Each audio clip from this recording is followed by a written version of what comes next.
वालेकुम guys, welcome to the channel. Guys, जो आज हम ट्यूटोरियल स्टार्ट कर रहे हैं वो that is related to management के बारे में। मैनेजमेंट के बारे में हम पढ़ेंगे। ये जो हमारा चैनल है गाइस, इसके अंदर हम मैनेजमेंट की चीज़ों के बारे में पढ़ेंगे। हम वो वाले कोर्स पढ़ेंगे जो जिनका आपकी जो होता है ना, जॉब से रिलेटेड, जो बहुत इंपॉर्टेंट माने जाते हैं। ठीक है, हम उन कोर्सेज को डिस्कस करेंगे लाइक मैनेजमेंट। आप किसी भी ऑर्गेनाइजेशन के अंदर जाएं, आपको मैनेजमेंट ऑब्वियसली नजर आएगी। विदाउट मैनेजमेंट कोई भी ऑर्गेनाइजेशन आपकी नहीं चल सकती, ये बात आप याद रखिए। ठीक है, जितनी भी बड़ी बड़ी कंपनीज हैं, एप्पल, amazon, ठीक है, इसके अलावा आप कार कंपनीज हैं या कंप्यूटर कंपनीज हैं, इनके अंदर अगर मैनेजमेंट ना हो तो ये कंपनीज शायद अपने टारगेट्स को भी अचीव ना कर पाए। ठीक है, अपने जो कस्टमर सपोर्ट होती है, ठीक है, जो कस्टमर्स की वैल्यू का फीडबैक होता है वो भी शायद ना ले पाए। तो ये जितनी भी आपको किसी भी कंपनी की इतनी प्रोग्रेस नज़र आ रही होती है, तो उसके पीछे कहीं ना कहीं मैनेजमेंट ज़रूर इन्वॉल्व होती है। मैनेजमेंट ना हो तो आपकी कोई ऑर्गेनाइजेशन कामयाब हो ही नहीं सकती। तो मैनेजमेंट के बारे में हम पढ़ेंगे। इसके अलावा आपकी जॉब से related communication and presentation skills very important माने जाते हैं, हम उनके बारे में डिस्कस करेंगे। इसके अलावा हम डिस्कस करेंगे अबाउट सोशियोलॉजी। सोशियोलॉजी का क्या कॉन्सेप्ट है, ठीक है, साइकोलॉजी को थोड़ा सा डिस्कस करेंगे हम। इसके अलावा और भी इंशाल्लाह कोर्सेज आएंगे तो मैं अनाउंसमेंट कर दिया करूंगा कि कौन सा कोर्स हम स्टार्ट करेंगे। तो आज जो मैंने मुझे अच्छा लगा course, that is called the management. हमें मैनेजमेंट के बारे में ऑब्वियसली आइडिया होना चाहिए। आपने भी कई कंपनीज के अंदर काम किया होगा या कितने कहीं ना कहीं जॉब की होगी, ऐसी कंपनी के अंदर जरूर आपने जॉब की होगी जहाँ पे आपको मैनेजमेंट जरूर नजर आई होगी। आप मैनेजर्स आपको नजर आए होंगे, आपको सीईओ से लेकर पूरी चेन आपको एक एम्प्लॉय तक नजर आई होगी। तो वो ऑब्वियसली कुछ ना कुछ आपस में एक दूसरे के साथ कनेक्टेड होते हैं, तो कोई ना कोई टास्क परफॉर्म होता है। ठीक है, तो लर्निंग ऑब्जेक्टिव्स क्या है, इसके अंदर हम पढ़ेंगे कि मैनेजर्स क्यों इंपॉर्टेंट होते हैं ऑर्गेनाइजेशंस के लिए। आपका इस जिस कंपनी के अंदर भी आप चले जाएं, आपको मैनेजर्स लाजमी मिलेंगे। जो भी बड़ी कंपनीज हैं वो मैनेजर्स जरूर रखते हैं। ठीक है, अब मैनेजर्स की इतनी इंपॉर्टेंस है, ये हम आगे चल के डिस्कस करेंगे कि ऑर्गेनाइजेशंस को मैनेजर्स की जरूरत क्यों पड़ी। ठीक है, इसके अंदर हम ये भी पढ़ेंगे कि मैनेजर्स के क्या काम होते हैं। ठीक है, मैनेजर टाइम को किस तरह मैनेज करता है, उसके फंक्शंस क्या होते हैं। ये वेरी इंपॉर्टेंट थिंग है। ऑब्वियसली अगर आपको कोई कंपनी हायर करती है तो आपको कोई ना कोई आपके अंदर स्किल्स हैं या आपके पास एक्सपीरियंस है। ठीक है, दो चीजें ये होगी। या तो आपके पास कोई एक्स्ट्रा ऑर्डिनरी आप कह लें एबिलिटी है, या उसकी बेस पर आपको कंपनी सेलेक्ट करती है। ठीक है, देखिए, आप इंटरव्यू के लिए जाते हैं तो ऐसा थोड़ी होता है कि वो सिर्फ आपको अगर सेलेक्ट किया है और बाकियों को अगर उन्होंने रिजेक्ट किया, तो इसका ये मतलब नहीं है कि आपका शायद जीपीए बहुत अच्छा था या आपके पास कह दें कि आपकी कोई कम्युनिकेशन बहुत अच्छी थी। ऑब्वियसली कम्युनिकेशन भी मैटर करती है, ऐसी बात नहीं है। लेकिन जो टेक्निकल फील्ड्स होती हैं, लाइक आपकी कंप्यूटर साइंस है, आपकी आईटी है, लाइक आपकी डाटा एनालिसिस से रिलेटेड कोई फील्ड है, तो इसके अंदर आपकी स्किल्स देखी जाती हैं, आपका एक्सपीरियंस देखा जाता है। ठीक है, ऑब्वियसली अभी हम जिस दौर के अंदर रह रहे हैं, आप अगर किसी भी कंपनी के अंदर जाएं तो उनको बने बनाए बंदे चाहिए। वो न्यू को कम ही लेते हैं क्योंकि उनको पता होता है कि लेट से अगर आप किसी भी यूनिवर्सिटी से फ्रेश ग्रेजुएट हुए, ठीक है, तो ये आप कह लें कि आपकी फिजिबिलिटी कम है कि आपको जो है कोई भी कंपनी आपको हायर कर लेगी। ठीक है, अच्छी पे के ऊपर, ऐसा नहीं हो सकता। ठीक है, वो हमेशा उनकी प्रायोरिटी ये होती है, खासतौर पर वो कंपनीज जो चली होती हैं, ठीक है, जिनकी रेपुटेशन होती है, कस्टमर सर्विसेज होती हैं, वो ऑब्वियसली उस बंदे को हायर करती हैं जिसका एक्सपीरियंस हो, जिसके पास स्किल्स हो, ताकि उसको उनको उस बंदे के ऊपर मेहनत ना करनी पड़े। क्योंकि आपको पता है कि जिस बंदे के ऊपर मेहनत की जाती है, समटाइम्स आता है कि लेट से बंदे ने 2 साल 2.5 साल उस कंपनी ने उस बंदे को ऊपर मेहनत की, अब उसको बना लिया, उसको रेडी कर लिया, लेकिन जब अब कंपनी की बारी आई तो वो बंदा चला जाता है, कंपनी छोड़ जाता है। ठीक है, तो ये फिर इस तरह कंपनी को बहुत नुकसान होता है। ठीक है, नुकसान भी होता है, साथ में जो उन्होंने उस बंदे के ऊपर मेहनत की होती है वो भी जाया हो जाती है। तो कंपनीज ये प्रेफर करती है कि उस बंदे को हायर किया जाए जिसकी स्किल्स भी अच्छी हो, एक्सपीरियंस भी हो। ठीक है, फ्रेश ग्रेजुएट्स को भी हायर करते हैं, ऐसी बात नहीं है, लेकिन उनके थोड़े चांसेस एक्सपीरियंस से, आप कह लें कि अगर एक्सपीरियंस के चांस 80% हैं, तो जो आपके पास फ्रेश होगा उसके चांस 55%, 57%। ठीक है, तो एक्सपीरियंस ऑब्वियसली बहुत मैटर करता है। एक्सपीरियंस प्लस नॉलेज, ये दो चीजें ऐसी हैं कि एक्सपीरियंस और सॉरी स्किल, ये दो चीजें ऐसी है ना, अगर ये आपको आती है ना और ये आपके पास है तो आप किसी भी कंपनी के अंदर अप्लाई कर सकते हैं। आपके चांसेस ऑफ रिजेक्शन अप्रोक्सीमेटली, आपके जो चांसेस ऑफ रिजेक्शन है वो 10% तक आ सकते हैं। ठीक है, कि आपके 10% चांस आउट ऑफ 100 के आप रिजेक्ट हो जाए। ठीक है, वरना ऑब्वियसली ये होता है कि एक्सपीरियंस वाले लोगों को वो प्रेफर करते हैं। तो इसके बारे में हम चीज़ों के बारे में, मैनेजर्स के बारे में पढ़ेंगे। ठीक है, हम ये भी पढ़ेंगे कि मैनेजमेंट की जरूरत क्या है। ठीक है, तो ये मैंने आपको जस्ट रफली आइडिया दी है। ठीक है, तो आपको पता हो, ठीक है, कि ये चीज़ें होती कैसे हैं।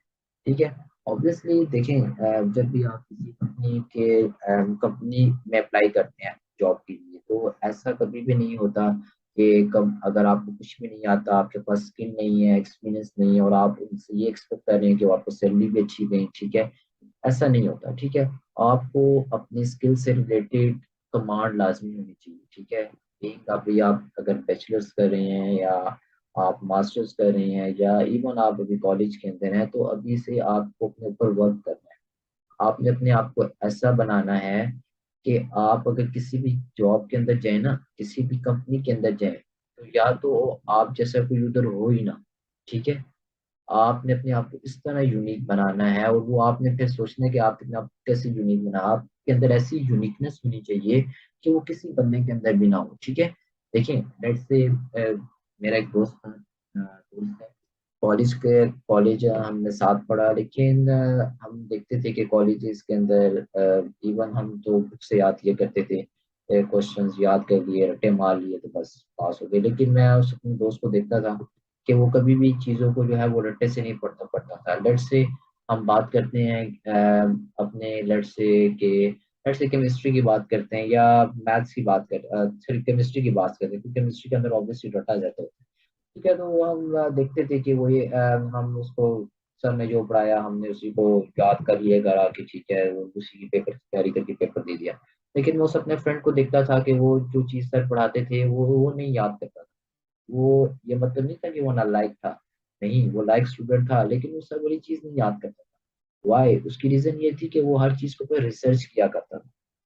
रिसर्च किया करता था कि लेट्स से सर ने कहा कि सेकंड ईयर के अंदर एक चैप्टर था, आई थिंक ट्रांजिशन एलिमेंट से रिलेटेड कोई, केमिस्ट्री के अंदर एसपीटी ब्लॉक वाला।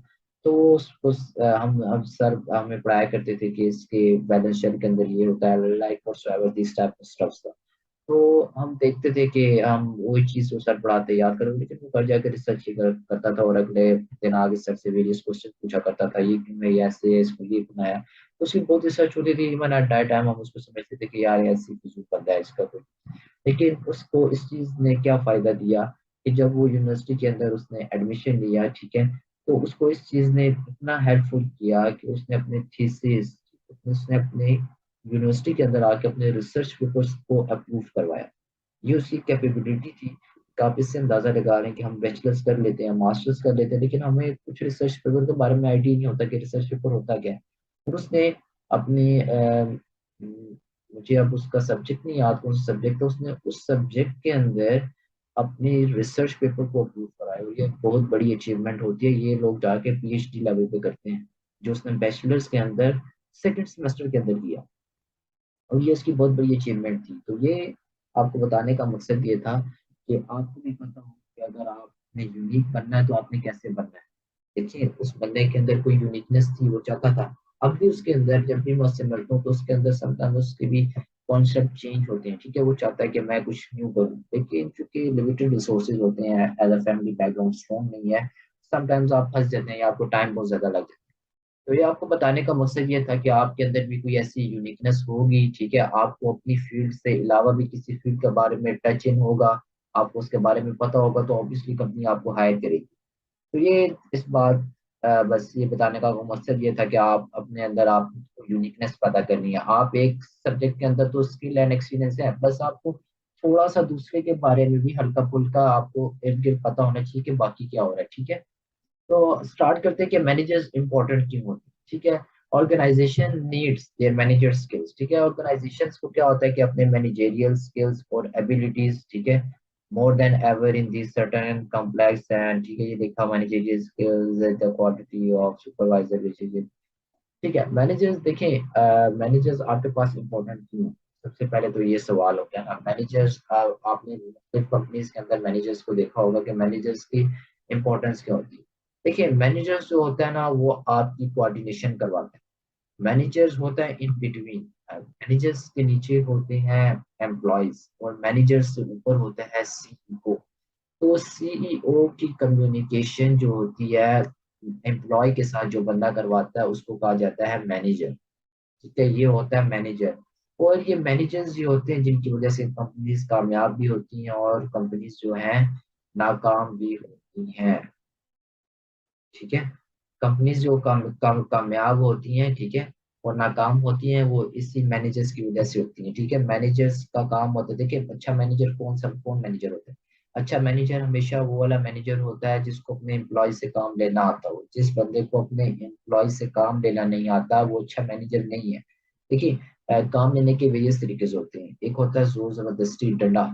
ठीक है, कि आप हमेशा अपने जो एम्प्लॉयज है ना उनको खींच कर रखें, उनको एक मिनट की भी रिलैक्सेशन ना दें, उसके साथ ये करें। ठीक है, याद रखें कि आपको पाकिस्तान के अंदर तो ये बहुत है कि आपको ऐसे बंदे जरूर मिलेंगे कि जो आपसे ना जबरी काम, ठीक है, आपको गुस्से में आकर या अपने वो जो इख्तियारात उनके पास होते हैं उनका नाजायज फायदा उठाकर आपसे वो काम मिले, क्योंकि उनको आपकी नीड है। ठीक है, उनको पता है कि मैं अगर इसके ऊपर थोड़ा सा यार अगर मैं सख्त हो जाऊंगा तो ये मैं इनसे काम निकलवा लूंगा।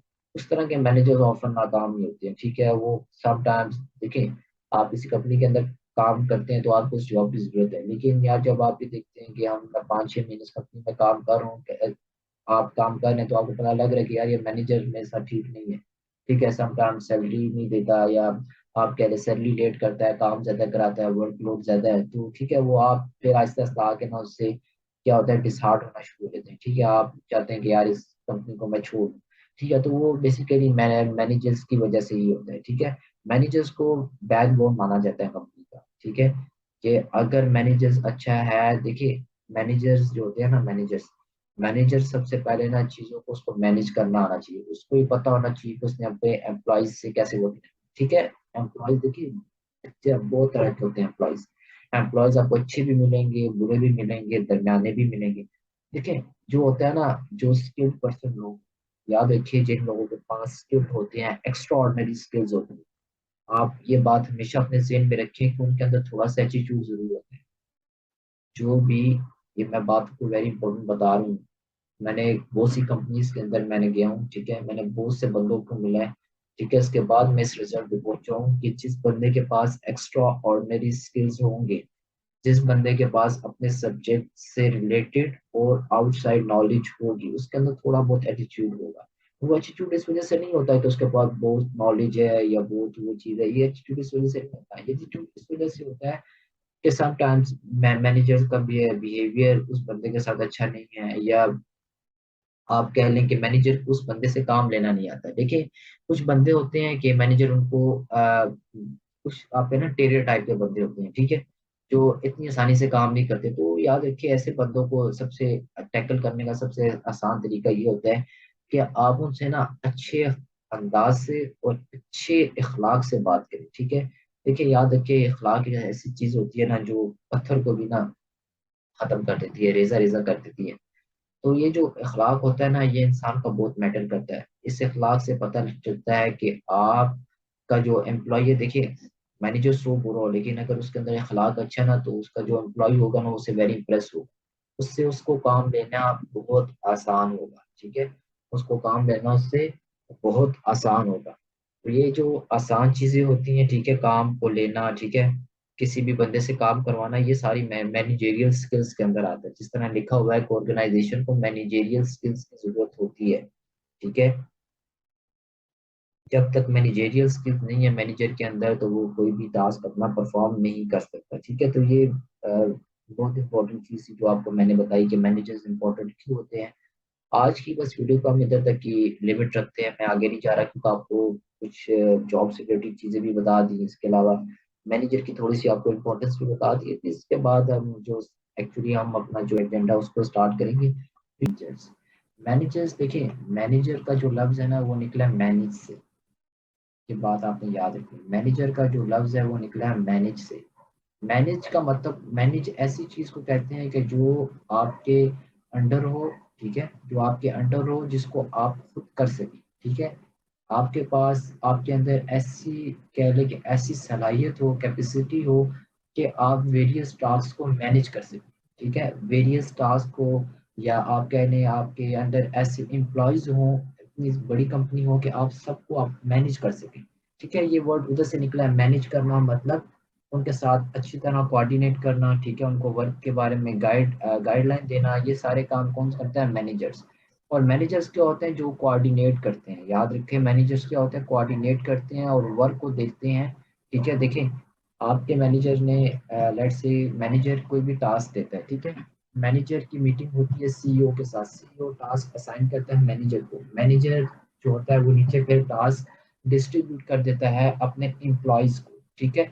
तो वो उस टास्क को कैसे करना है, ठीक है, उसकी रिक्वायरमेंट्स क्या है, कितने दिन के अंदर कंप्लीट करना है, वो सारा काम आपको मैनेजर बताता है, ठीक है। वो बेसिकली आपके साथ क्या कर रहा है, आपके साथ वो कोऑर्डिनेट कर रहा है उस टास्क को अचीव करने में, ताकि अगर वो टास्क अचीव हो जाएगा तो इससे कंपनी को भी फायदा होगा, कंपनी के जो गोल्स होंगे वो भी आसानी से अचीव हो सकेंगे। तो ये काम बेसिकली मैनेजर करता है, जो आपके साथ कोऑर्डिनेट करता है कि वर्क को किस तरह लेकर चलें, कैसे कंप्लीट करें, इस टास्क, अगर ये इसमें लेट से कोई ऑब्स्टेकल आ गया तो उसको, उससे किस तरह उससे हैंडल उसको किया जाए, ठीक है, ये काम सारे कौन करता है, मैनेजर करता है, ठीक है।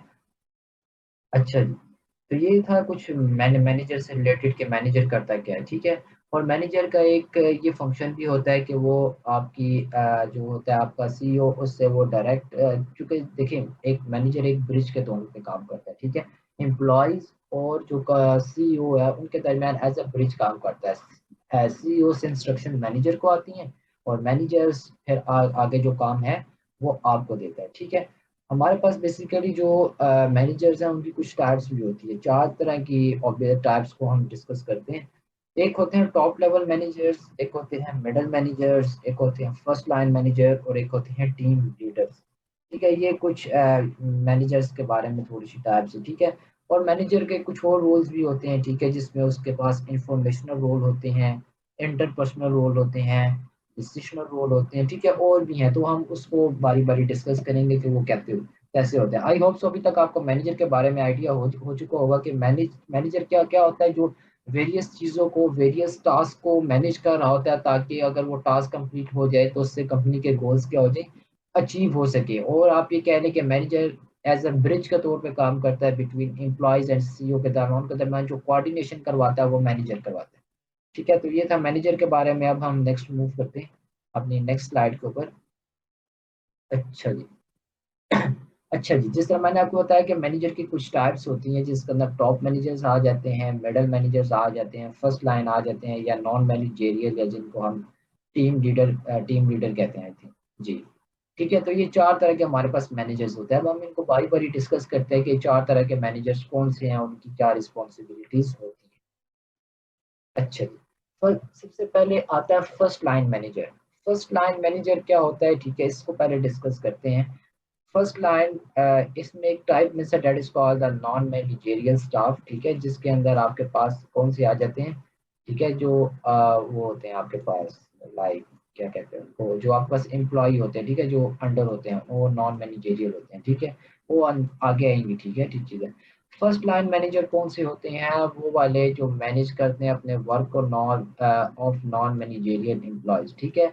देखें, जो आपके पास एम्प्लॉयज होते हैं ना, एम्प्लॉयज एम्प्लॉयज बेसिकली आपका क्या करते हैं, वो बंदे, ठीक है, जो अपने काम को मैनेज करें, ठीक है, with non managerial employees. Non managerial से हमारा जिस तरह सुपरवाइजर होता है, सुपरवाइजर के नीचे बंदे काम कर रहे होते हैं, तो सुपरवाइजर क्या फर्स्ट लाइन मैनेजर है, ठीक है। सुपरवाइजर के अंडर कुछ लाइट से सी एस आर हैं, ठीक है, लाइट से कोई कॉस्ट है, उसके नीचे सारे क्या सी एस आर है, वो सारे उसकी इंस्ट्रक्शंस को फॉलो करते हैं। सुपरवाइजर को इंस्ट्रक्शंस आती है मिडल मैनेजर से।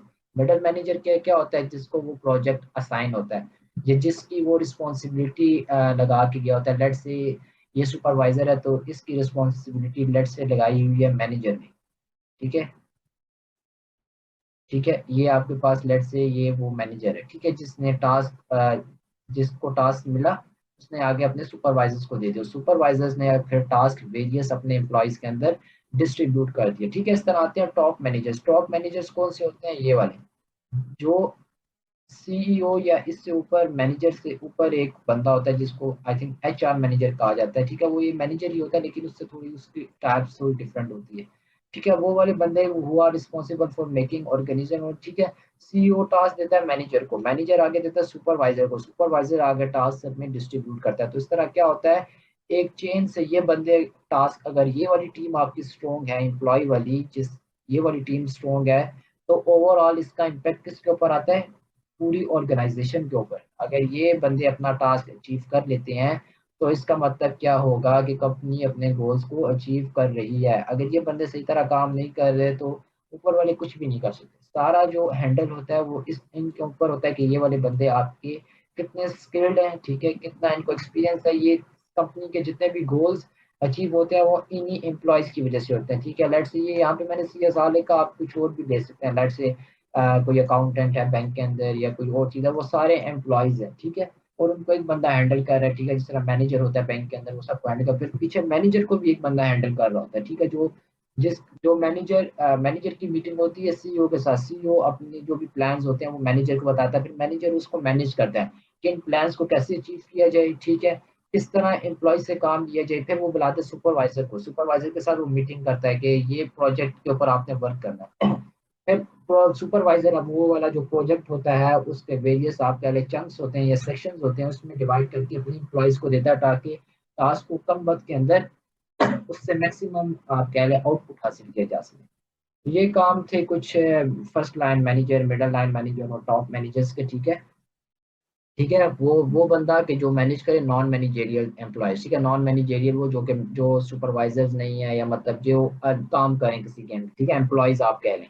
ठीक है, और मिडल मैनेजर्स कौन से होते हैं? जो उनको हैंडल कर रहे होते हैं। ठीक है, और टॉप मैनेजर्स क्या होते हैं? सॉरी, मिडल मैनेजर जो लेट्स से सुपरवाइजर ने रिपोर्ट इसको दी। ठीक है, फिर टॉप मैनेजर। ठीक है, टॉप मैनेजर का एक काम ये भी होता है कि वो अच्छे डिसीजन ले ताकि उससे पूरी ऑर्गेनाइजेशन को फायदा हो। ठीक है, अगर मैनेजर जो होगा वो स्ट्रोंग होगा, उसके अंदर स्किल्स होंगी, अगर वो अच्छा डिसीजन लेगा और वक्त के ऊपर डिसीजन लेगा तो उसका ओवरऑल इम्पैक्ट ऑर्गेनाइजेशन के ऊपर पड़ेगा। अगर उसने अच्छा डिसीजन लिया है तो ऑब्वियसली जो कंपनी है वो अपने गोल्स को अचीव कर सकती है। ठीक है, एंटायर ऑर्गेनाइजेशन को उससे फायदा होगा। ठीक है, तो ये सारी जो मैनेजमेंट होती है, टास्क को किस तरह लेके चलना है, कितने दिन के अंदर कंप्लीट करना है, इसके लिए कौन से बंदे चाहिए या इसके लिए कितना हमें टाइम रिक्वायर्ड है। ठीक है, तो ये सारी चीजें होती है, ये मैनेजर्स आपका इसको फाइनल करता है। ठीक है, तो ये हो गए कुछ मैनेजर्स की टाइप्स। इसके बाद हम आते हैं अपने नेक्स्ट की तरफ। अ, जी, इसके बाद हम आते हैं वेयर डू मैनेजर वर्क, कि मैनेजर कहाँ काम करते हैं। ठीक है, ऑर्गेनाइजेशंस के अंदर आपको मैनेजर्स नजर आएंगे। ठीक है, इसके अलावा इनकी कुछ और चीज़ें भी होती है। ठीक है, जिस तरह इधर लिखा हुआ है कि अरेंजमेंट ऑफ पीपल है। ठीक है, सम स्पेसिफिक पर्पस। ठीक है, that individual could not accomplish alone, some compound have a distinct purpose goal, are people compose have a. देखिए, मैनेजर्स हमेशा ऑर्गेनाइजेशंस के अंदर ही होते हैं। ठीक है, जहाँ पे आपके बहुत ज्यादा एम्प्लॉयज काम कर रहे हो वहाँ ऑब्वियसली मैनेजर्स होता है जो चीजों को मैनेज कर रहा होता है। ठीक है, उनके परफॉर्मेंस को देख रहा होता है कि ये परफॉर्मेंस अगर इस तरह है तो इसको कैसे बेहतर किया जा सकता है। ठीक है, कंपनीज के टास्क को देखता है। ठीक है, आप कह लें कि जो एम्प्लॉयज होते हैं ना, एम्प्लॉयज, उनकी परफॉर्मेंस जो होती है वो मैनेजर कंट्रोल कर रहा होता है। ठीक है, जो रिपोर्ट होती है ऑब्वियसली सुपरवाइजर अपने एम्प्लॉयज की रिपोर्ट बनाता है और फिर वो अपने मैनेजर को फॉरवर्ड करता है। तो मैनेजर बेसिकली क्या देख रहा होता है? ऊपर से लेकर सुपरवाइजर से लेकर नीचे अपने एम्प्लॉय तक सबको देख रहा होता है कि किसकी क्या परफॉर्मेंस है, और फिर उस परफॉर्मेंस के ऊपर वो एस्टिमेट लगाता है कि क्या हमें जो प्रोजेक्ट मिला या टास्क मिला वो अचीवेबल है कि नहीं। इतना टाइम हमें हो चुका है, इस टाइम के अंदर हमने कितनी अचीवमेंट की, 20% टास्क किया, 30% किया, कितना किया। ठीक है, अगर टास्क आपने अच्छी तरह उसको मतलब वक्त के साथ साथ आपने अच्छा कंप्लीट किया तो इसका मतलब उससे आपकी जो गोल्स ऑर्गेनाइजेशन के या जो मैनेजर का गोल था वो अचीव हो जाएगा। अगर नहीं हुआ तो उसको फिर कैसे इम्प्रूव करना है। ठीक है, ये सारे काम मैनेजर का होता है। ठीक है, इसके अलावा कैरेक्टरिस्टिक होती है ऑर्गेनाइजेशंस की। ठीक है, जिस पर डिस्टिंक्ट पीपल होते हैं, डिलिबरेट स्ट्रक्चर होता है, पीपल होते हैं, ये क्या चीजें होती हैं ये आगे डिस्कस करें। अच्छा, मैनेजर क्या कर सकता है? ठीक है, व्हाट डू मैनेजर डू? मैंने मैनेजमेंट, ठीक है, मैनेजमेंट इन्वॉल्व्स कोऑर्डिनेटिंग, ठीक है। जैसे मैंने आपको बताया मैनेजर भी मैनेजमेंट से ही निकला है, ठीक है। कि मैनेजमेंट क्या होती है, ये इन्वॉल्व होती है कि आप कोऑर्डिनेट करें कि वर्क एक्टिविटीज को कैसे किया जाए, ठीक है, कि वो इस तरह कंप्लीट हो जाए एफिशिएंटली और इफेक्टिवली। मतलब एफिशिएंट से मुराद है कि वो जल्दी हो जाए और इफेक्टिवली उसका असर भी हो, ठीक है। ये काम मैनेजर करता है कि वर्क को कैसे अपने एम्प्लॉयज से लेना है, उसको किस तरह कम वक्त के अंदर देखें। जो मैनेजमेंट, अच्छी मैनेजमेंट वही होती है जो आपका कम टाइम ले और आपको मैक्सिमम आउटपुट दे या मैक्सिमम एफिशिएंसी दे, ठीक है। इफेक्टिवली काम को करे, ठीक है, मोर एफिशिएंट हो और मोर इफेक्टिव हो, ठीक है, वो ऑर्गेनाइजेशन हमेशा कामयाब रहती है, ठीक है। तो मैनेजर के यही काम होते हैं, चीजों को मैनेज करना, कोऑर्डिनेट करना, टास्क वगैरह को देखना, ठीक है, उनकी परफॉर्मेंस को स्केड्यूल करना, ठीक है। ये सारे काम मैनेजर्स का होता है, ठीक है। इफेक्टिवनेस एंड एफिशिएंसी बहुत इंपॉर्टेंट दो बातें हैं मैनेजमेंट के अंदर, ये बातें बहुत इंपॉर्टेंट मानी जाती हैं। देखें एफिशिएंसी क्या होती है। एफिशिएंसी से मुराद ये होता है कि आप जो चीजें हैं वो ठीक करें, ठीक है, ठीक है, क्या कर रहे हो आपके पास, आप चीजों को ठीक कर रहे हैं। और दूसरे क्या होता है, getting the most output for the least input. मतलब ये है एफिशिएंसी का कि मतलब आपके पास रिसोर्सेज तो कम है, लेकिन आप उन कम रिसोर्सेज के बावजूद आप जो मैक्सिमम है, आपके पास कम इनपुट्स है और लेकिन उसके ऊपर आप जो आउटपुट है वो आप मैक्सिमम दे रहे हो, ठीक है। ठीक है, ये होती है आपके पास एफिशिएंसी, ठीक है, एफिशिएंसी और इफेक्टिवनेस, ठीक है। इफेक्टिव का क्या मतलब होता है कि आप जो हो ना चीजों को इफेक्टिव तरह से करें, मतलब जो चीज आपने की उसका ओवरऑल इम्पैक्ट भी आना चाहिए, ठीक है। ओवरऑल इम्पैक्ट से क्या मुराद है, आपने एक काम तो अच्छा कर लिया, आपने डूइंग थिंग्स तो राइट कर लिए, ठीक है, आपने चीजें अच्छी तरह कर ली, लेकिन जो आपने चीजें अच्छी तरह की, क्या उसका ओवरऑल ऑर्गेनाइजेशन के गोल्स के ऊपर कोई फर्क पड़ा, ठीक है। उसकी अफेक्टिव कोई वो चीज हुई अफेक्टिव, वो टास्क कुछ अफेक्टिव हुआ, कुछ बेहतर हुआ कि नहीं, ये चीज कहलाती है अफेक्टिवनेस। एफिशिएंसी क्या होती है कि चीजों को ठीक तरह से करना और कम रिसोर्सेज के ऊपर मैक्सिमम आउटपुट देना। जबकि इफेक्टिवनेस से क्या मुराद है कि आप जो चीजें हैं वो सही ठीक हो, आपकी जो चीजें आपने की हैं उनका रिजल्ट ठीक हो, और वो जो चीजें आपने उसके ऊपर परफॉर्म किया उसका ओवरऑल ऑर्गेनाइजेशन के जो भी गोल्स थे जो आपको मिले थे उसके ऊपर उसका कोई फर्क भी हो, ठीक है, उससे ऑर्गेनाइजेशन के गोल्स अचीव भी हो रहे हैं, ठीक है। इसको कहा जाता है इफेक्टिवनेस, ठीक है, कि जो आपने टास्क किया, जो आपने एफिशिएंसी दिखाई, ठीक है, जो काम आपने एफिशिएंसी इफेक्टिव वे में किया, क्या उस जो काम आपने किया उसका क्या ऑर्गेनाइजेशंस के गोल्स को हासिल करने में मदद हुई कि नहीं, ठीक है। ये दोनों के दरमियान डिफरेंस होता है जो आपने याद, ठीक है। तो इसके बाद गाइस हम जाते हैं अपने नेक्स्ट की तरफ, that is called efficiency and effectiveness, ठीक है। जब आपको जैसे मैंने बताया एफिशिएंसी का मतलब होता है कम रिसोर्सेज मैक्सिमम आउटपुट, ठीक है। आपके पास दो बंदे हों, ठीक है, दो बंदे हों आपके पास, लेट्स से आपने कोई कॉल सेंटर खोला, ठीक है, कॉल सेंटर के अंदर आपको चाहिए मैक्सिमम सीएसआर, ठीक है, ताकि वो डायल करें, उधर से क्यूरीज आए और आपका बिजनेस रन हो सके, ठीक है। लेट्स से आपके पास सीएसआर तीन बैठे हुए हैं, ठीक है, और आप बिजनेस चलाना चाह रहे हैं। अब अगर आपके पास वो तीन बंदे हैं और अगर उनकी टीम अच्छी है, वो अपने काम के साथ ऑनेस्ट हैं, तो उससे क्या होगा, वो तीन बंदे जो होंगे वो लीस्ट इनपुट है, ठीक है, इनपुट बहुत कम है, ठीक है, आप इनपुट बहुत कम दे रहे हैं, आप सिर्फ तीन बंदे दे रहे हैं बिजनेस चलाने के लिए, लेकिन अगर वो अच्छे बंदे हुए तो उससे क्या होगा, मैक्सिमम आउटपुट मिलेगी। और ये काम लेता है मैनेजर, ये काम लेता है जो उसके अंडर होते हैं और जो उससे ऊपर होते हैं, ठीक है, कि लीस्ट इनपुट हो और मैक्सिमम आउटपुट मिल सके, दिस इज कॉल्ड एफिशिएंसी,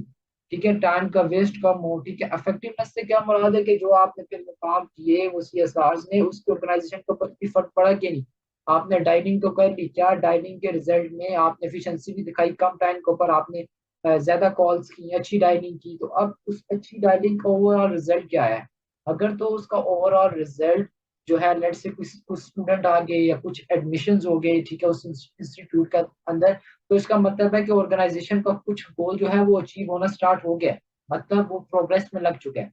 लेकिन अगर आपने डाइनिंग की, आपने बैलेंस को जाया किया, कॉल्स की, ठीक है, लेकिन आपको ओवरऑल इम्पैक्ट कुछ नहीं हुआ, कोई स्टूडेंट इनरोल नहीं हुआ या बहुत कम हुआ है, या आप कह लें कि आपको लेट से 10 स्टूडेंट का आपका आपकी रिक्वायरमेंट थी और आपका एक स्टूडेंट हुआ, तो इसका क्या मतलब है कि जो कंपनी की जो अचीवमेंट थी वो अचीव नहीं हो रही, तो इसका मतलब आपकी वो एफिशिएंसी जाया है।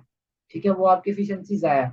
आपने इस तरह एफिशिएंसी करनी है कि आपको फिर उसका इफेक्टिवनेस नजर भी आए, उसका कंपनी के गोल्स के ऊपर उसको इम्पैक्ट नजर आए। जब कंपनी से गोल्स के अंदर उसका इम्पैक्ट आएगा, तो इसका मतलब वो आप एफिशिएंसी जो आपने कम इनपुट के अंदर मैक्सिमम जो आपने रिजल्ट दिया है ना, इसका मतलब वो ठीक है। तो यही बात ये कर रहा है, ठीक है, कि लो वेस्ट हो, ठीक है, और हाई अचीवमेंट हो या अटेनमेंट हो। ठीक है, management stars for low resources waste, high efficiency and high goal effectiveness, high effectiveness इसका हो गया। ठीक है, इस तरह हमारे पास के मैनेजर्स के चार फंक्शंस होते हैं: प्लानिंग करना, ऑर्गेनाइजिंग करना, लीडिंग करना और कंट्रोलिंग करना। अच्छा जी, प्लानिंग करने से क्या मुराद है? प्लान, प्लान देखिए आप वेरियस चीजों पे करते हैं। आपने लेट्स से किधर जाना हो तो आप प्लान करते हैं। ठीक है, लेट्स से आपने कल किसी आउट ऑफ सिटी जाना तो आप प्लान करेंगे कि सुबह किस वक्त उठना है। ठीक है, कौन सा लेट्स से ड्रेस पहनना है, ठीक है, कि कौन सा रूट इस्तेमाल करना है, कौन सी गाड़ी इस्तेमाल करनी है, किस टाइम के ऊपर हमने निकलना है, किस टाइम के ऊपर पहुंचना है, उधर हमने रेस्ट कितना करना है, ठीक है, वापस कैसे आना। तो आप हर एक चीज को प्लान करते हैं। याद रखिए कि जो भी आप गोल अपनी कंपनी का, या आपने बीइंग ऑन, अगर आप अपना बिजनेस खुद रन कर रहे हैं, तो अगर आप चाहते हैं कि आपकी जो कंपनी है वो अच्छी हो, ठीक है, वो सेटल्ड हो, ठीक है, सो ये अच्छी हो, और वो आपको आप चाहते हैं कि उसकी प्रोग्रेस चलती रहेगा कंपनी की, ठीक है, वो कभी रुके ना। तो उसके लिए प्लानिंग बड़ी जरूरी होती है। प्लानिंग के बगैर कोई ऑर्गेनाइजेशन नहीं चल सकती। प्लानिंग से क्या मुराद होता है? आप गोल्स को डिफाइन करते हैं अपनी कंपनी के लिए। लेट्स से वही CSR वाली एग्जांपल लेते हैं, कॉल सेंटर वाली। लेट्स से कि आपके पास CSR है, ठीक है, आपने सबसे पहले स्टार्टिंग में, चूंकि आपका बिजनेस नया था, आपने 3 CSR रखे। आपको उसके रिजल्ट में लेट्स से महीने के अंदर 8 या 9 स्टूडेंट्स मिल गए। मतलब ये आपने प्लान आपने रखा था कि यार पहले 4 महीनों के अंदर हमारे पास ये प्लान होगा कि हम 3 CSR के ऊपर भी वर्क करना है और उनसे हमने मैक्सिमम आउटपुट लेना है, ठीक है, उससे कंपनी को फायदा हो। तो लेट्स से 4 महीनों के अंदर वो आपका प्लान पूरा होगा। ठीक है, आपने लेट्स से कहा था कि यार 4 महीनों के अंदर 3 CSR के जरिए हमें लेट्स से 30 या 35 प्लस स्टूडेंट लेना हो, और लेट्स से वो आपका प्लान अचीव हो गया। अब अगर आप उन्हीं 3 CSR के साथ लगे रहेंगे, और अगर आप आगे प्लान नहीं करेंगे कि आप बिजनेस, तो चूंकि आपने उसको बिजनेस को स्टार्टअप देना था, स्टार्टअप तो दे दिया, स्टूडेंट्स आगे CSR में परफॉर्मेंस दिखा दी। अब अगर आप प्लान को चेंज नहीं करेंगे ना, अपने रूट मैप को चेंज नहीं करेंगे, थोड़ा सा उसके बारे में सोचेंगे नहीं कि प्लान बिजनेस को आप आगे कैसे प्रमोट किया जाए, एक्सपैंड किया जाए, तो वो फिर क्या होगा, कुछ टाइम के बाद आपसे स्टूडेंट ड्रॉप होने शुरू हो जाएंगे। CSR या तो कुछ हो जाएंगे या आगे पीछे हो जाएगी। तो वो एज अ रिजल्ट क्यों होगा? Poor planning. जो आपके लेट से अभी फ्लड्स आए हैं पाकिस्तान के अंदर, जिसमें अच्छा खासा नुकसान हुआ है, तो उस फ्लड की क्या रीजन थी? उस फ्लड की रीजन यही थी कि हमारे पास मैनेजमेंट नहीं थी, प्लानिंग नहीं थी, हम पहले से तैयार ही नहीं थे, हमें पता ही नहीं था। ठीक है, हमें अगर पहले से तैयार होते तो शायद इतना हमें नुकसान ना होता कि जितना फ्लड से आज हमें हुआ। अगर इससे हमें प्लानिंग होती, हमें पता होता कि यार देखिए, किसी भी मुल्क के देखिए, लोग कहते हैं 4 मौसम होते हैं, लेकिन मैं इस बात से डिसएग्री करता हूँ। 4 मौसम नहीं होते, 5 तरह के मौसम होते हैं, और फ्लड्स का एक अपना सीजन होता है, और उस सीजन के अंदर उसने बहना है। देखिए, जब आपके पास प्रॉपर प्लानिंग होती है कि यार इस साल या इस महीने के अंदर मानसून ने आना है और अच्छी खासी टिका के बारिश हो, तो जब आपको पता है तो आप उससे पहले प्लानिंग करें। आप यार लोग जो रह रहे हैं, ठीक है, रिवर्स के इर्द गिर्द, आप उनको शफल करें, ठीक है, उनको चेंज करें, उनको आगाह करें कि ये समंदर की जगह इधर किसी वक्त भी आपको नुकसान हो सकता है। उसके लिए पहले से वर्ल्ड सेटल्ड लें, ठीक है, जो बाहर की आपको मैनेजमेंट नजर आती है वो इसी वजह से कामयाब है, क्योंकि उनकी चीजें प्री प्लानिंग होती है। अगर उनका ये प्लान कामयाब होगा तो उनके पीछे बैकअप प्लान भी होता है। हमारे पास किसी में हम अगर प्लान, पहली बात है तो बनाते ही नहीं है। अगर प्लान बनाते हैं तो बैकअप प्लान नहीं होता, लेकिन बैकअप प्लान वेरी इंपॉर्टेंट होता है। लेट्स से आपका प्लान ये फेल होगा, पीछे क्या आपके पास? अगर आपके पास प्लान नहीं है तो उसका मतलब जीरो। अब आप उसको नेचुरल डिजास्टर पे छोड़ दें, आपके लिए ये तो नेचुरल था, तो नेचुरल था, तो फिर ऐसी चलती रहती चीजें। तो ये प्लानिंग बड़ी जरूरी होती है। तो बात कर रहा था CSR की। आपका 4 महीने का प्लान था, लेट्स से अचीव हो गया वो। अब जब आप मीटिंग करेंगे अपने सुपरवाइजर्स के साथ, या सुपरवाइजर मीटिंग करेगा अपने CSR के साथ, तो अब वो उनके को अपना प्लान बताएगा, या लेट्स से मैनेजर अपना प्लान जो है सुपरवाइजर को बताएगा कि यार अब मेरा प्लान ये है, हमारे लेट्स से उसकी मैनेजर की बात उस सीईओ के साथ, सीईओ ने अपना नेक्स्ट टारगेट बताया कि यार हमने अब 4 महीने में हमने ये कर लिया, अभी हम अगला जो हमारा 6 महीने है या 8 महीने है उसके अंदर हम क्या करेंगे कि पहले 3 CSR से अब हम 6 CSR को और ऐड करेंगे, 6 CSR को और ऐड करेंगे। और लास्ट टाइम जो हमने 3 महीनों के अंदर 35 बच्चों की अचीवमेंट हासिल किया, अब हम चाहते हैं कि 6 हमने उनको 2 टाइम्स डबल कर दिया ना CSR को। इसका मतलब अब हमें अप्रोक्सीमेटली 100+ स्टूडेंट चाहिए इस साल के एंड पे या इस साल के लास्ट मंथ के अंदर। ठीक है, हमें इतने स्टूडेंट चाहिए। तो वो फिर जो प्लान होता है वो मैनेजर के पास आता है, मैनेजर उसके ऊपर प्लानिंग करता है कि इसको कैसे लेके जाया जाए। वो फिर उस वो काम सुपरवाइजर्स को देता है कि वो ऐसे CSRs को तलाश करे जो कि एक्सपीरियंस हो। ठीक है, फिर वो CSRs को प्लान देके हमें आपसे इस महीने के अंदर 2 क्यूरीज चाहिए या दो क्यूरीज फ्रॉम ईच CSR, फिर उसके ऊपर बोनस रखें। ठीक है, जिससे CSR को भी फायदा हो। ठीक है, जाहिर बात है जिस बंदे से भी आप काम ले रहे हैं, अगर आप उसको टारगेट दे रहे हैं, अगर आप उसको टारगेट के ऊपर उसका बोनस देंगे तो उसका मतलब है वो बंदा खुश होगा आपसे। ठीक है, वो काम को मजीद फोकस से करेगा।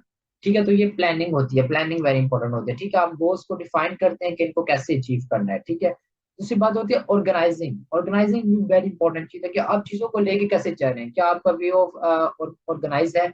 ठीक है, स्ट्रक्चर्ड है या नहीं है। ठीक है, ऑर्गेनाइज से चीज को क्या मुराद है कि आपकी जो चीज है वो वेल स्ट्रक्चर्ड है कि नहीं। ऐसा तो नहीं है कि लेट से कि आपकी ये चीजें ऑर्गेनाइज ही नहीं है। लेट से कि जिस तरह डाइनिंग, आपको पता है डाइनिंग के लिए आपको बैलेंस चाहिए होता है, लेट से बैलेंस खत्म हो गया, 3 दिन 4 4 दिन तक कोई बैलेंस ही नहीं डलवाता। ठीक है, ऑर्गेनाइजेशन ही नहीं है। या इस तरह ये है कि हफ्ते में 2 3 बार छुट्टियां हो जाती हैं। ठीक है, 4 4 घंटे की ब्रेक है। ठीक है, या 7 से 1 घंटा डाइनिंग करते हैं, बाकी वो डाइनिंग ही नहीं करते। तो ये चीजें ऑर्गेनाइज में आती हैं कि चीजों ऑर्गेनाइज वेल स्ट्रक्चर्ड होनी चाहिए, अटेंडेंस सिस्टम होना चाहिए। ठीक है ताकि जो CSR नहीं आया या आया उसके बारे में आपको पता हो क्यों नहीं आया, क्या रीजन थी। ठीक है, वो आपको इन्फॉर्म करे या आप ऐसा कोई पोर्टल बना दे जिसके ऊपर वो अटेंडेंस लगा सके। मतलब चीजों को आप ऑर्गेनाइज रखिए। कोई स्टूडेंट आ जाए तो उसके बारे में आपको फटाफट आपके सुपरवाइजर को पता होना चाहिए कि आज ये क्यूरी आई है, ताकि वो अपने उस जो भी न्यू क्यूरी है उसके साथ वो कांटेक्ट सुपरवाइजर कर सके। ठीक है, ये होती है ऑर्गेनाइजेशन की चीजों को आपने वेल स्ट्रक्चर्ड रखना है। जितनी आपकी चीजें वेल स्ट्रक्चर्ड होंगी, आपके जो गोल्स हैं वो उतनी आसानी से अचीव होंगे। Next thing that is called the leading. Leading क्या होती है कि आप अपनी टीम को लीड कैसे कर रहे हैं, आप अपने एम्प्लॉयज के साथ कैसे काम कर रहे हैं, आपका अपने एम्प्लॉयज के साथ बिहेवियर कैसे है, उनको कैसे आप लेकर चल रहे हैं कंपनी के जो गोल्स है उनको अचीव करने। ठीक है, और लास्ट थिंग आती है दैट इज कॉल्ड कंट्रोलिंग, कि आप उनके ऊपर कंट्रोल कैसे कर रहे हैं, उनको कैसे आप उनकी परफॉर्मेंस को मॉनिटर कर रहे हैं, या लेट्स से असाज आपने नहीं रखे, आप उनको ट्रेनिंग कैसे दे रहे हैं। ठीक है, क्या आप उनकी बात को सुन रहे हैं कि वो जो आपका मैसेज है वो कंपनी तक सही पहुंचा रहे हैं, या आपका जो टारगेट है वो आगे अपने कस्टमर्स को सही तरह से बता रहे हैं, या उनकी आप कह रहे कम्युनिकेशन स्किल्स कमजोर है, क्या आपने उसके ऊपर वर्क किया, उनको मॉनिटर किया, उनको करेक्ट करने की कोशिश की। तो ये सारी चीजें आती है कंट्रोलिंग के अंदर। ये भी मैनेजमेंट के फंक्शंस हैं। ठीक है, प्लान करना, ऑर्गेनाइज करना चीजों को, उनको लीड करना, और वेरी इंपॉर्टेंट उनको कंट्रोल भी करना। और जिसके अंदर ये 4 मैनेजर के फंक्शंस होते हैं वो कंपनी हमेशा कामयाब रहती है: प्लानिंग, ऑर्गेनाइजिंग, लीडिंग और कंट्रोलिंग।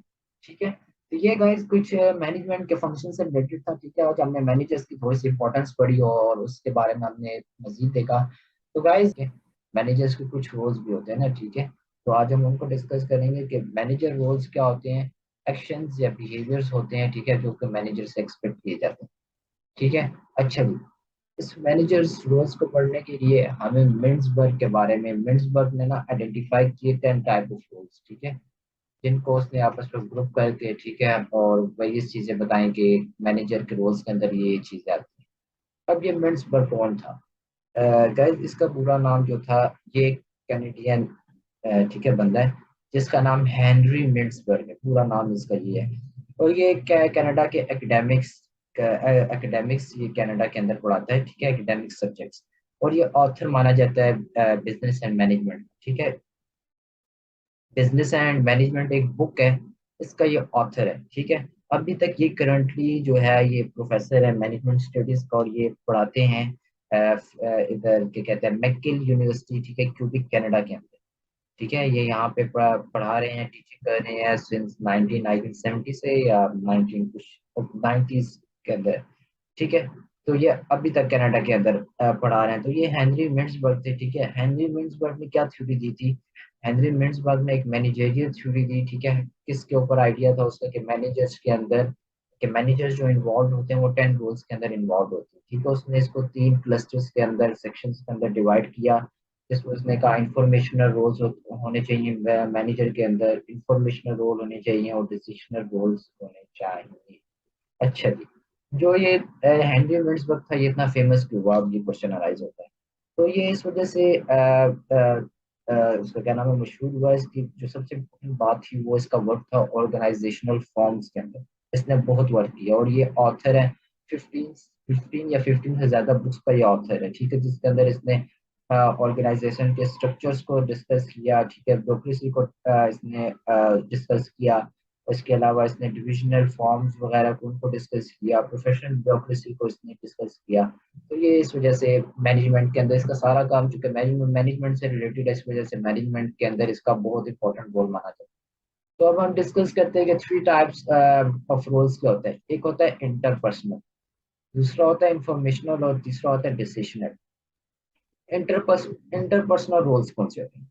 इंटरपर्सनल रोल्स के अंदर आपके पास आ जाते हैं जी, मैं जी, इंटरपर्सनल रोल्स के अंदर आपके पास आ जाते हैं, जिसके अंदर आप उसको कवर कर सकते हैं कि आपके मैनेजर्स के साथ, मैनेजर्स के रिलेशनशिप कैसे, मैनेजर के साथ कहिए कि मैनेजर्स में के रिलेशनशिप कैसे हैं, मैनेजर्स के साथ दूसरों, मैनेजर के जो रिलेशंस होते हैं वो दूसरों के साथ कैसे हैं।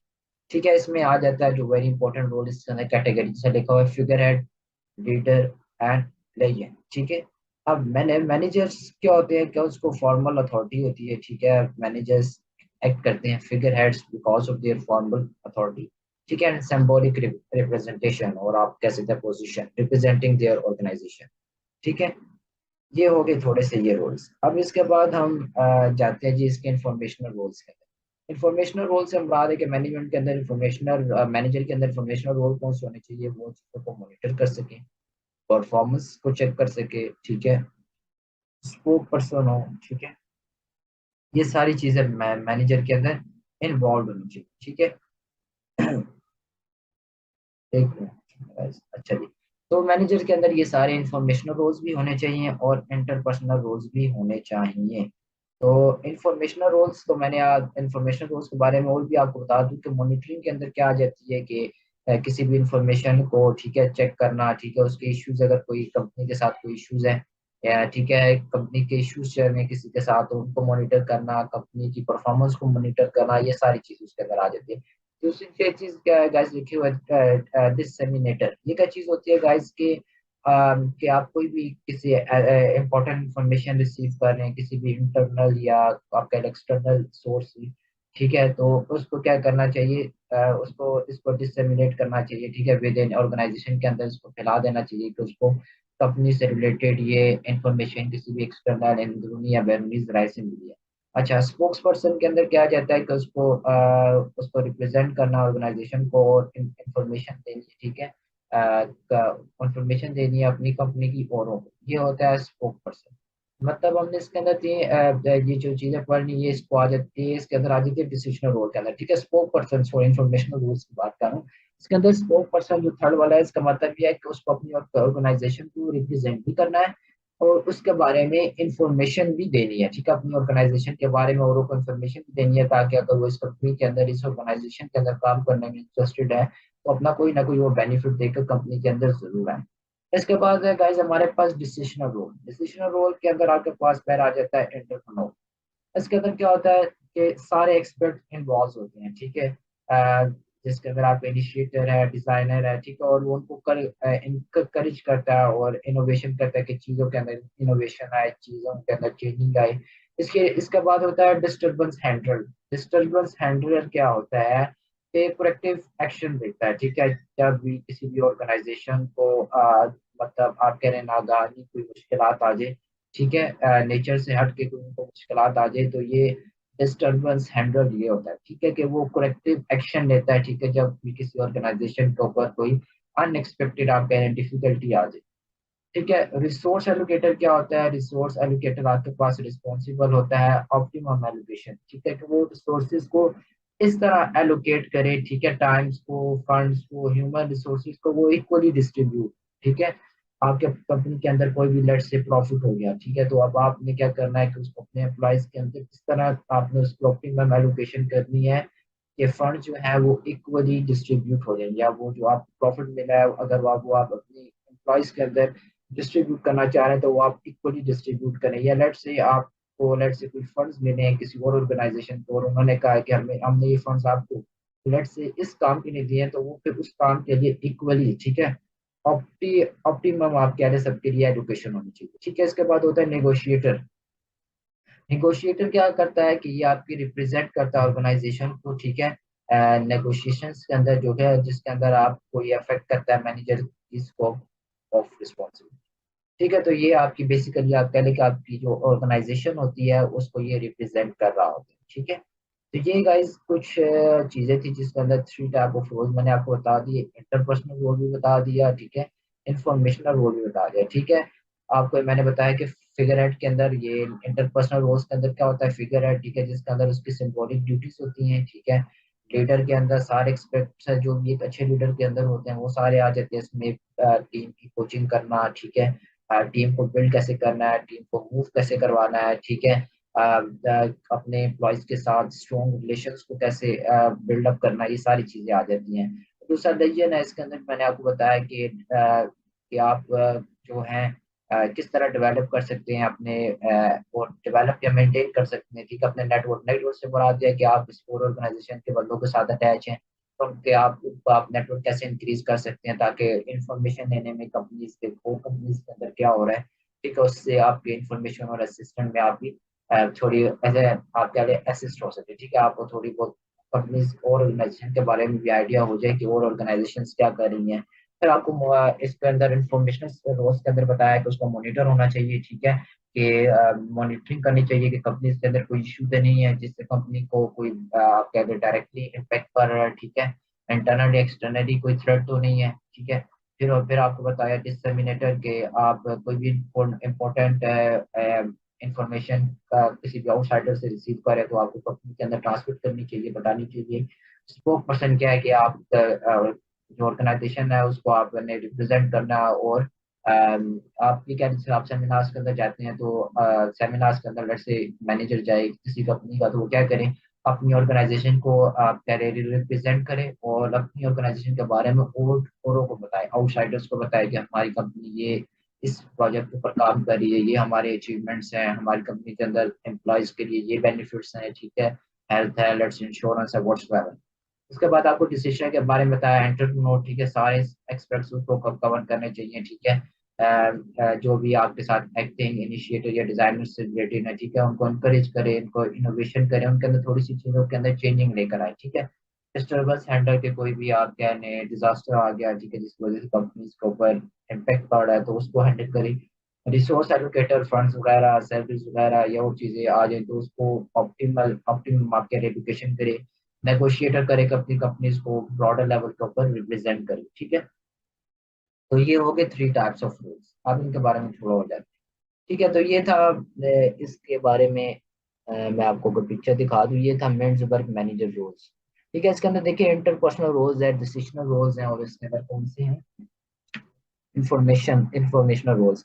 देखिए figure head, leader, layer, monitor, dissemination, scope person, negotiator, distributor centre, ये चीजें हमने डिस्कस करनी है। यही इसी को कहा जाता है मेंसबर्ग की जो 10 जो है ना क्या कहते हैं 10 रोल्स हैं अबाउट मैनेजमेंट, ये 10 थे, ठीक है जी, एक दो तीन जी, ये 10 है टोटल, ठीक है, कि 10 रोल्स हमने पीछे पढ़ा था ना ये पिक्चर के अंदर के मेंसबर्ग ने 25 किए 10 रोल्स ग्रुप, ठीक है, अबाउट एंटर पर्सन के मैनेजर्स के अंदर ये 10 रोल लाजमी होने चाहिए, ठीक है, अगर उसको एक कामयाब आप कह लें मैनेजर बनना है तो इसके अंदर ये रोल्स लाजमी होने चाहिए। तो ये उन्हीं की एक पिक्चर बनी हुई है, ठीक है।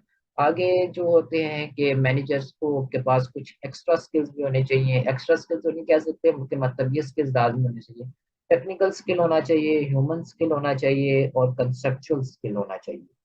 अच्छा, टेक्निकल स्किल से क्या मुराद है कि लेट से आपने मैनेजर किसी भी आपने लेट से मैनेजर हायर किया मार्केटिंग के लिए, आपने मार्केटिंग के लिए मैनेजर को हायर किया, अब मैनेजर के पास अपनी फील्ड से रिलेटेड टेक्निकल स्किल्स और आप कह रहे हैं एफिशिएंसी होनी चाहिए उस फील्ड के अंदर, उसको ग्रिप होनी चाहिए, ठीक है।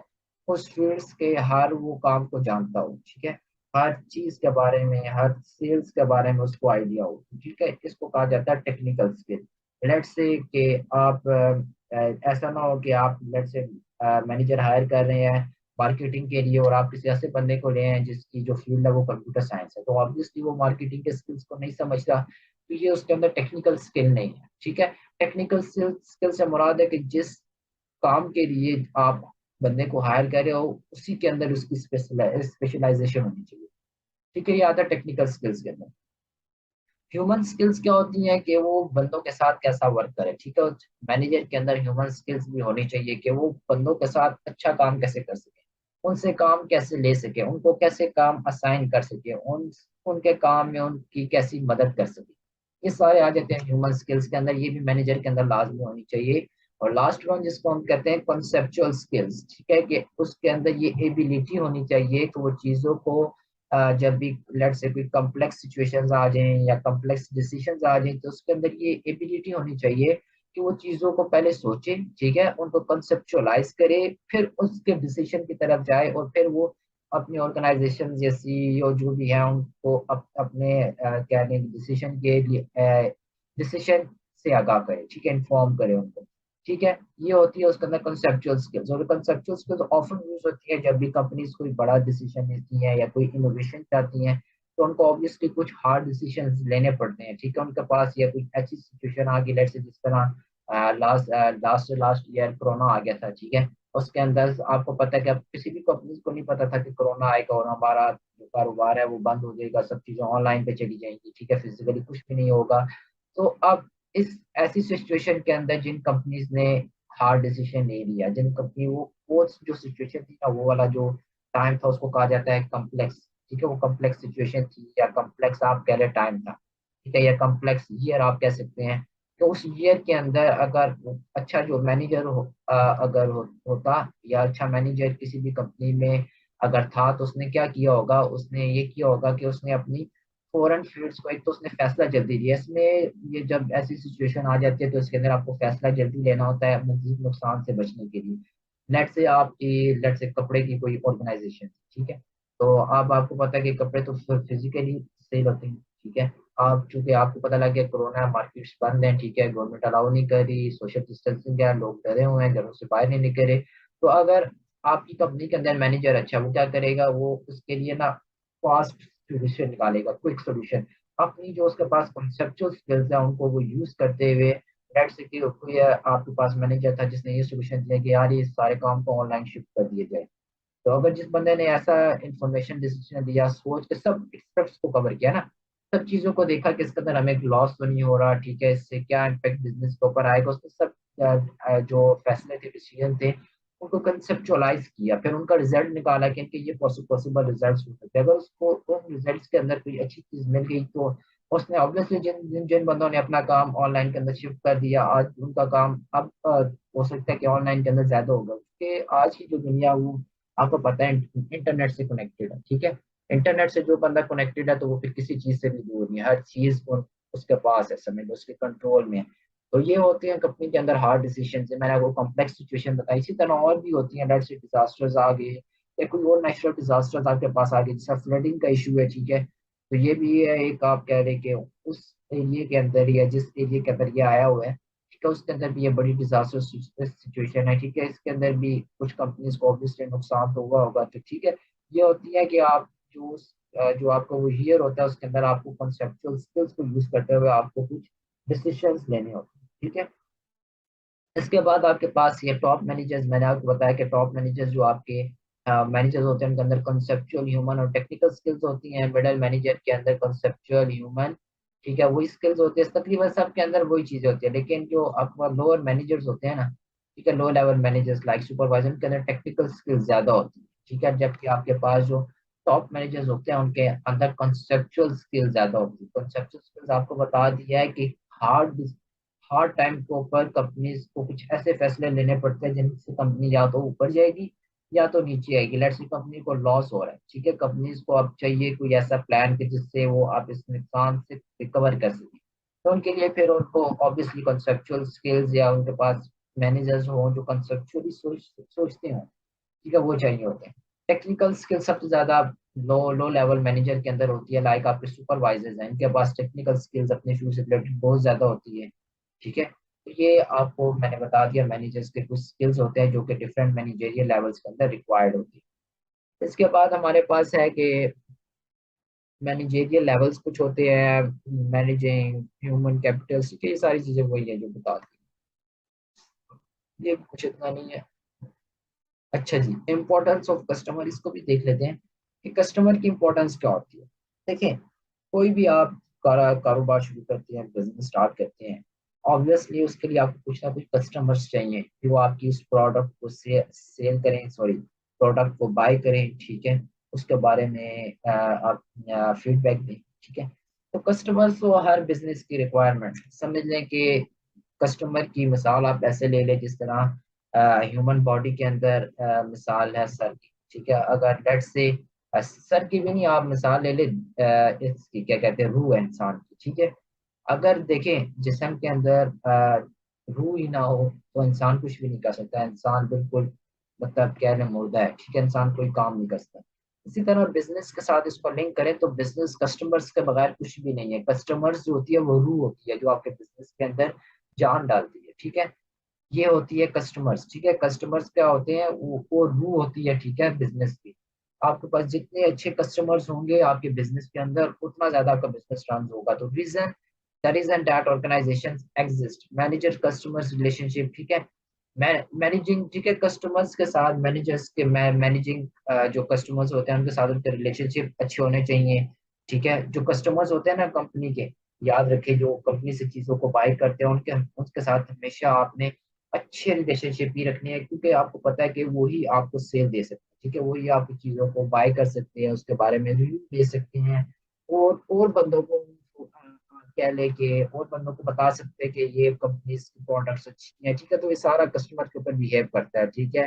जो आपके हाई क्वालिटी कस्टमर सर्विस होती है वो आपके बिजनेस के लिए बहुत बहुत जरूरी होती है, ठीक है। कि आप कस्टमर अपने कस्टमर के साथ बिहेव कैसे कर रहे हैं, ठीक है। आप अपने कस्टमर की जो भी उनको किसी भी चीज के अंदर प्रॉब्लम फेस कर रहे हैं, या हम किसी भी लेट से ऑनलाइन कोई चीज आपने ऑर्डर की, ठीक है। अब ऑनलाइन ऑर्डर के लिए लेट से कोई बंदा ऐसा आया जिसने पहली बार आपकी वेबसाइट को विजिट किया, और उधर आपने लेट से आपकी सपोर्ट कस्टमर सपोर्ट सर्विस, ठीक है, लेट से उसको जरूरत पड़ गई, लेट से जिस तरह मोस्ट ऑब्वियसली आपने देखा होगा कि आप जब अपने जूते बाई करते हैं किसी की शॉप से, तो आपको ऑफन साइजेस के अंदर मुश्किल आती है, ठीक है। आपको नहीं पता लगता कि यार कौन सा साइज ले लूँ, कौन सा ना लूँ, ठीक है। ये ऑफन आपको लेडीज के अंदर भी मिलता है, जेंट्स के अंदर भी मिलता है कि समटाइम आपको साइज का इशू आ जाता है, ठीक है, ये साइज बड़ा है, छोटा है। तो उसके लिए लेट से अगर कस्टमर सपोर्ट सर्विस है तो उसमें क्या होगा, कस्टमर जाएगा फटाफट, ठीक है, उधर क्लिक करेगा, ठीक है, पूछेगा जी मुझे ये वाला लेट से नंबर चाहिए, ठीक है, इस तरह ये वाला नंबर मैं यूज करता हूँ लेकिन ये वाला नंबर यहाँ पे मेंशन नहीं है। तो फिर उसके बारे में वो क्या करेगा, जो भी उधर केयर टू करना होगा, जो कस्टमर सपोर्ट सपोर्ट सर्विस होगी वो उसको इसके बारे में आप कह लें कि अच्छी कोई सजेस्ट करेगी कि आप ये वाला नंबर बाय कर लेंगे, ये वाला करें। तो इसमें क्या होता है, कस्टमर इंगेज होता है, ठीक है। कस्टमर जो होता है उसके प्रोडक्ट लेने के चांसेस इंक्रीज कर सकते हैं कस्टमर सर्विस के। लेट से अगर आपके पास सपोर्ट सर्विस नहीं है, कस्टमर सपोर्ट सर्विस, कोई बंदा आया, उसको लेट से अब नहीं समझ आ रही कि यार कौन सा नंबर, तो वो क्या करेगा, कहेगा यार अगर मैंने ऑर्डर कर लिया, नंबर छोटा आ गया, फिर वो पता नहीं चेंज करेंगे नहीं करेंगे। तो ये कस्टमर सपोर्ट सर्विस क्या करती है, उसके अंदर आप उनको सच भी बताते हैं कि सर आप ले लें, अगर आपको लेट से कोई साइज का इशू है तो हम भी चेंज कर लें। इससे क्या होता है, कस्टमर का ट्रस्ट बिल्ड होता है, और लेट से उसने आपसे वो चीज़ ले ली, और वो चीज़ भी ऐसी ही लेट से उसको मिली जैसी उसको पिक्चर के अंदर दिखाई दी। तो उसका क्या मतलब होगा, वो जब आपसे सेकंड बार चीज़ों को बाय करेगा तो हो सकता है अपने रिलेटिव्स के साथ, अपने फ्रेंड्स के साथ वो आपको रेफर करे कि यार इस ऑर्गेनाइजेशन से, या इस जो आपका बिजनेस है, ये वाला जो स्टोर है, ठीक है, इस चीज़ों को बाय करें, ये चीज़ें अच्छी क्वालिटी की देते हैं और इनकी कस्टमर सर्विस बहुत अच्छी है। आपने ऑफर सुना होगा कि लेट से किसी ने भी पेज बनाया लेट से फेसबुक के अंदर, तो वो क्या नीचे ऑफर नहीं लिख रहे होता है कि please please give me feedback feedback feedback. आपने ये वर्ड बहुत बार सुना होगा। फीडबैक का क्या मतलब होता है, देखिए जब भी आप किसी भी पेज को विजिट करते हैं, उससे आप चीज़ें वो बाय करते हैं और आपको वो चीज़ अच्छी लगती है, तो आप अगर किसी भी पेज के बारे में रिव्यू देते हैं ना, तो लोग ये नहीं देखते कि यार ये पेज कितना बड़ा है, इसके कितने लाइक्स हैं, कितने फॉलोअर्स हैं, नथिंग, कुछ भी नहीं देखा जाता। जस्ट जाके देखा जाता है कि इस पेज को कितने बंदों ने रिकमेंड किया है।